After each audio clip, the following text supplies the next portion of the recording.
보셨습니까?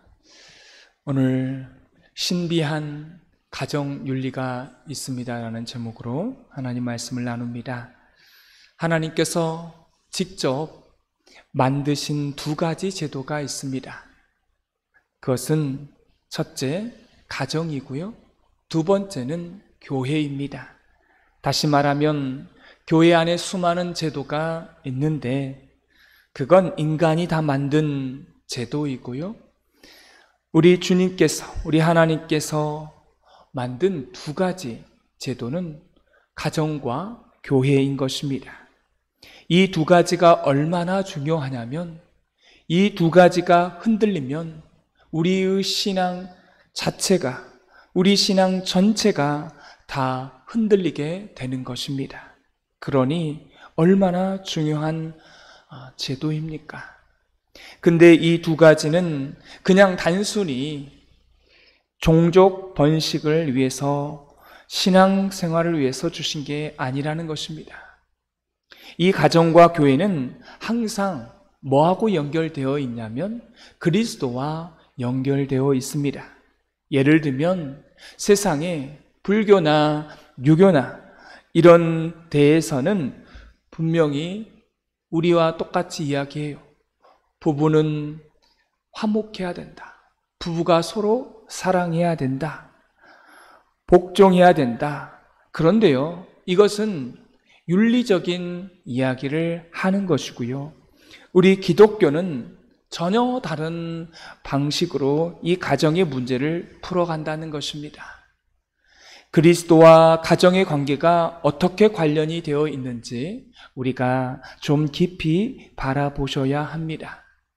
오늘 성경의 가장 중요한 주제는 아내는 남편에게 복종하라.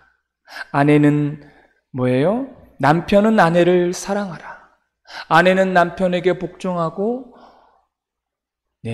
남편은 아내를 사랑하는 것, 이것이 윤리인데 이 윤리는요, 세상 종교가 말하는 내용이 아니라는 겁니다. 그럼 세상과 무엇이 다를까요? 그것은 복종하기를 주님께 하듯 하라라고 말씀하고 있습니다. 여러분, 성경은 부모와 자식의 관계도 마찬가지로 말씀하고 있습니다. 부모와 자식과의 관계를 공경의 관계로 표현하고 있는데요, 여기서 중요한 관점이 있습니다. 눈에 보이는 부모에게 공경하지 않는 자는 눈에 보이는 부모도 공경하지 않는다면 눈에 보이지 않는 하나님 아버지도 공경하지 않는다라는 것입니다. 눈에 보이는 부모에게 공경하는 사람이 눈에 안 보이는 하나님 아버지도 공경하고 순종하며 그렇게 할 수 있다는 것입니다. 또 하나는 우리가 생각할 때 어떤 조건이 갖추어지면 그때 공경하고 존중한다라고 생각을 하는데 그게 아니라는 것입니다. 여러분에게 한번 묻습니다. 여러분에게 본래 하나님은 그런 분이셨습니까? 내가 하나님을 다 이해했을 때 우리가 하나님을 믿는 것입니까? 아니잖아요. 내가 이해가 다 안 되더라도 하나님을 우리가 믿고 보는 것입니다. 믿고 보니까 그게 이해가 되고 믿어지는 것입니다. 하나님이 처음부터 여러분 좋았고 처음부터 그렇게 믿음 가운데 열심히 했습니까? 아니잖아요. 우리에게 주신 말씀은요, 우리가 예수님에게 하듯 복종하기를 주님께 하듯 하라, 이렇게 말씀하고 있는데요, 여기에는 중요한 게 있습니다. 우리가 부부간에 복종하는 것은 반드시 어디로 이어지냐면 예수님께 복종하는 신앙생활로 이어진다라고 하는 것입니다. 또한 성경은 말합니다. 아내를 사랑하라. 이것은 아내를 그냥 단순히 사랑하는 것이 아니라 성경은 오늘 본문 가운데에도 분명히 말씀하고 있습니다. 그리스도께서 교회를 위하여 자기 목숨을 내어주심과 같이 하라. 자기 아내를 위하여 사랑하는 것이 결국 그리스도를 사랑할 수 있는 사람이 될 수 있다는 것입니다. 세상과 너무도 다르죠. 이 둘 사이는요, 떼어낼 수가 없다는 것입니다. 내가 아내를 사랑하는데 주님께서 우리에게 목숨을 바쳐 사랑하듯 우리도 그렇게 사랑하라는 것입니다. 자기의 가장 삶의 원천이 바로 사랑과 복종의 이 훈련과 연습이 안 되어 있는 사람은요, 중요한 게 있습니다. 교회 안에서도 교회 질서의 순종과 사랑과 복종을 못한다고 하는 것입니다. 그리스도와의 관계가 되지 않는 사람은 교회에 와서도 그런 사랑과 그런 복종을 못하는 거예요. 제가 목회 사역을 지금까지 해보면 어떤 사람이 교회 안에서 사역을 잘 하냐면요, 성품이 좋은 사람, 마음씨가 좋은 사람이요, 성령님께서 그 안에 계실 때 사역을 잘 한다라고 하는 것입니다.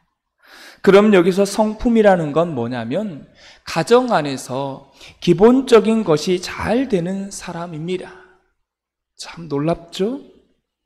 가정 안에서 잘 가정을 다스리고 가정 안에서 존경을 받고 가정을 또한 사랑하고 그렇게 가정을 잘 가꾼 사람이요, 교회 안에서도 사역을 잘 한다는 것입니다.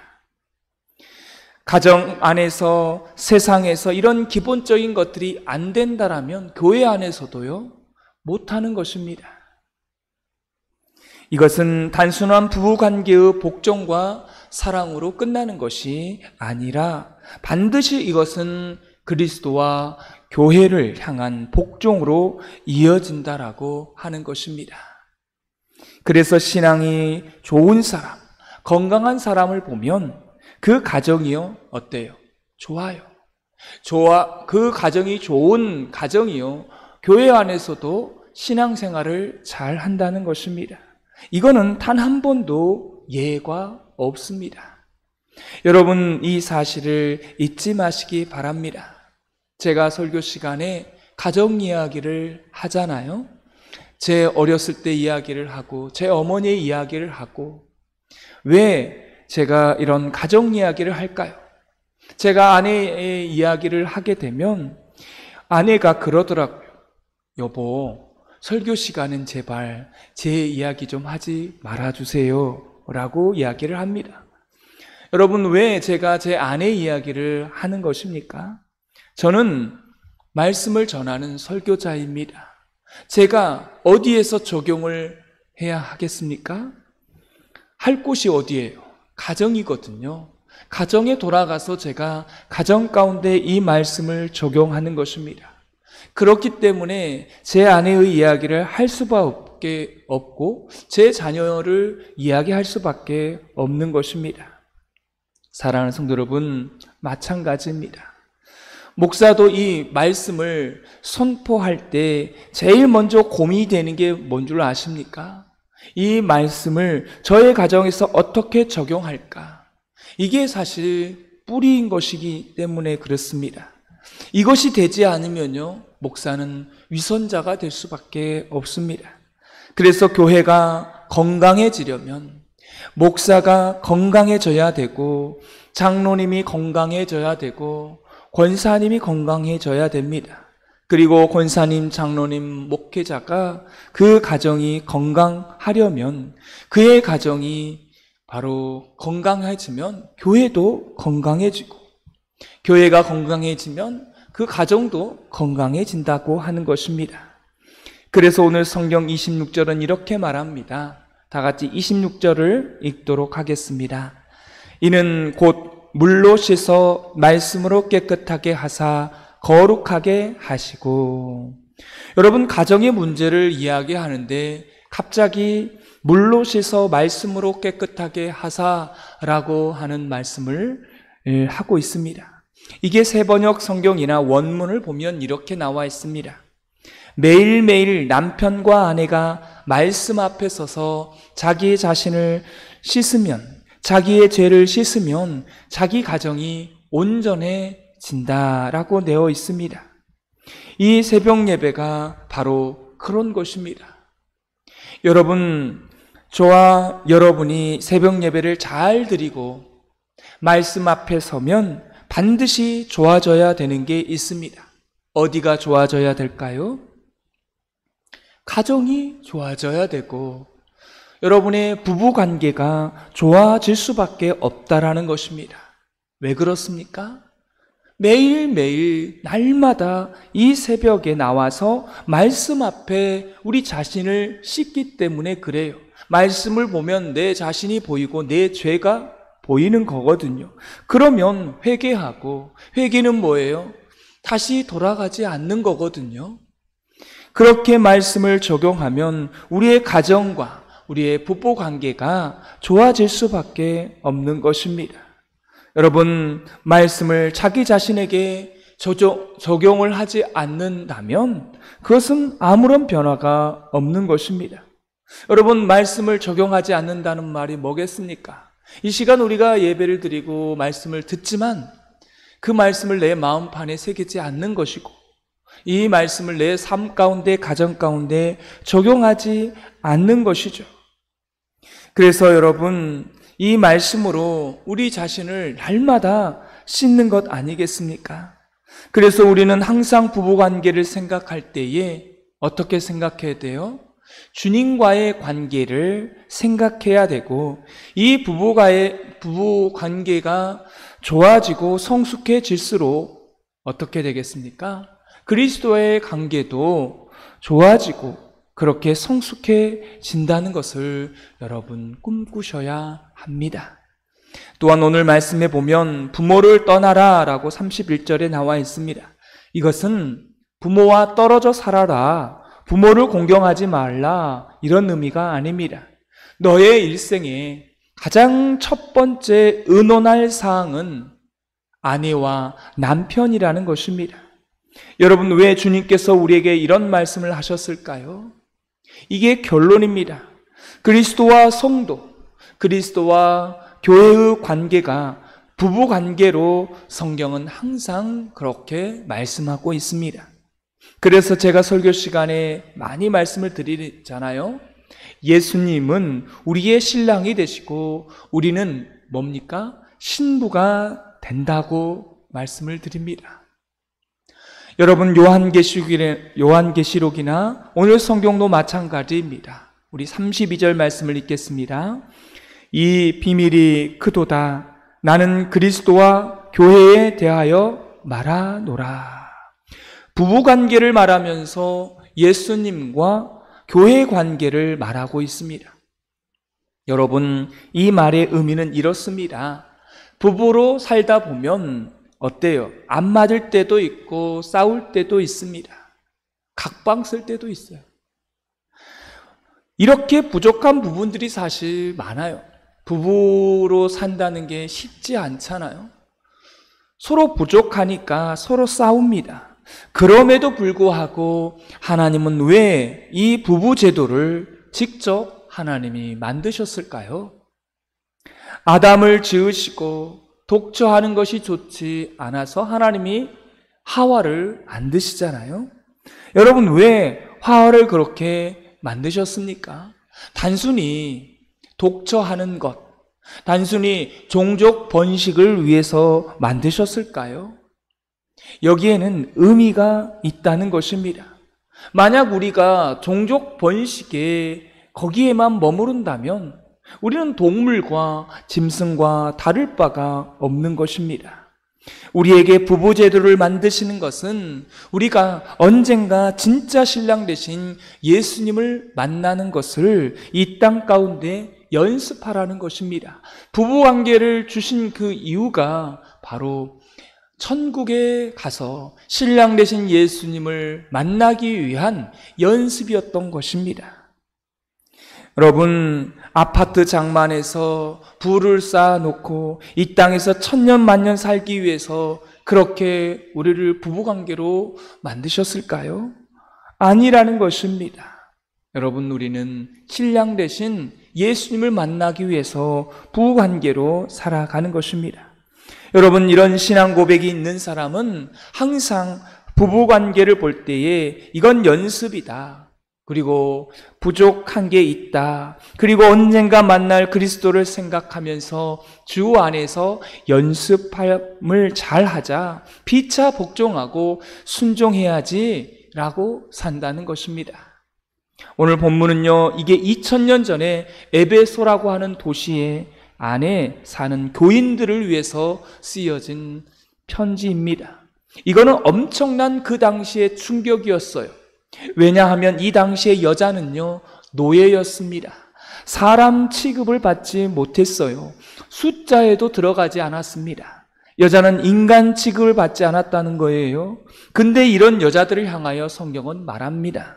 남편들아, 아내를 사랑하기를. 이것조차도 이 당시에요, 아주 충격이었습니다. 목숨을 내어주심과 같이, 이건 더 큰 충격이었습니다. 그 자체, 충격 자체였습니다.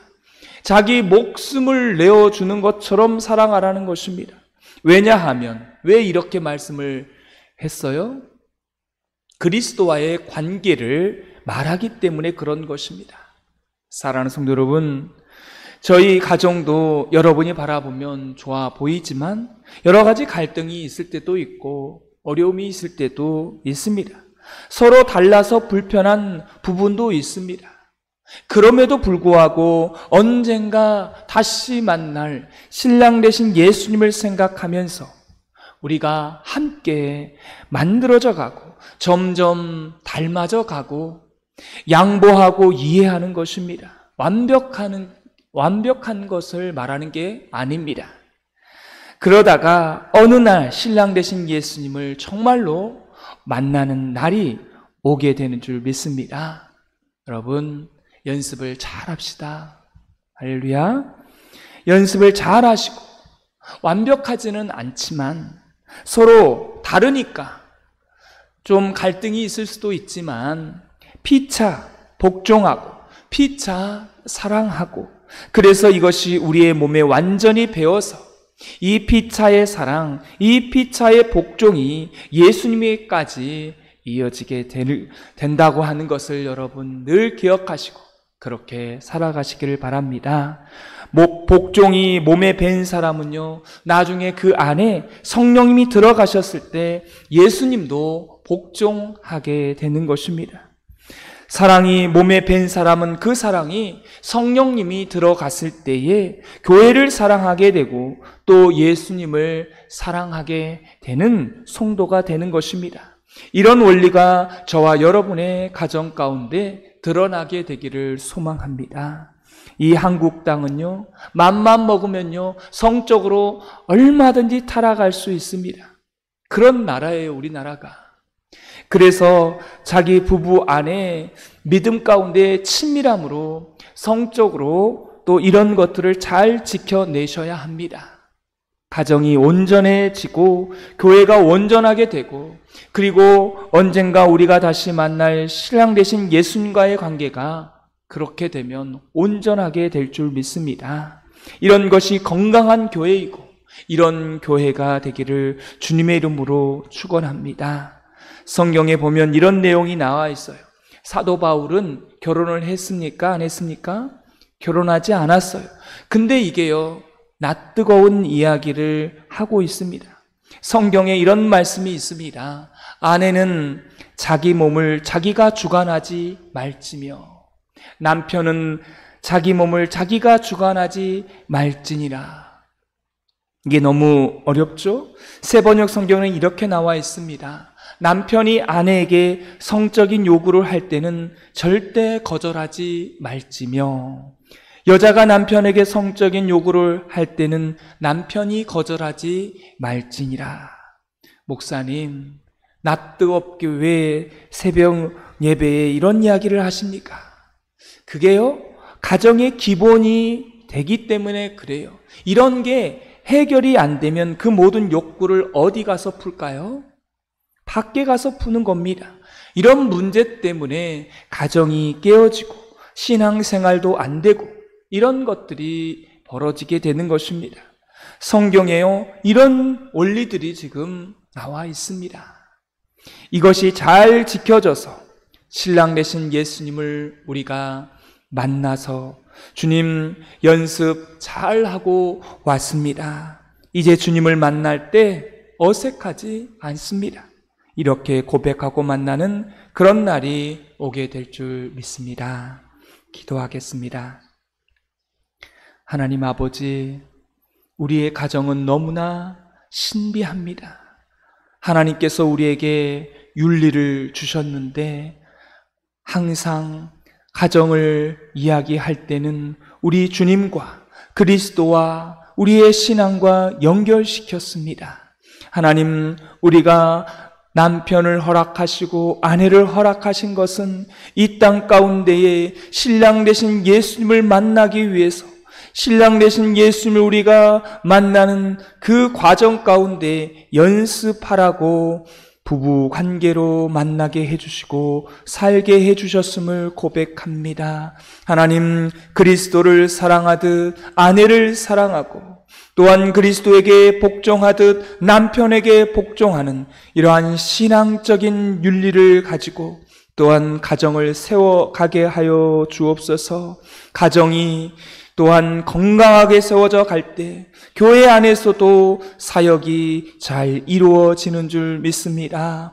교회와 가정, 건강한 교회로서 우리 모든 성도님들이 가정을 잘 지켜가게 하여 주시고 가정 안에서 신앙적인 말씀 안에 세워져 갈 수 있는 우리의 모습들을 다 되게 하여 주옵소서. 예수님의 이름으로 기도드리옵나이다. 아멘.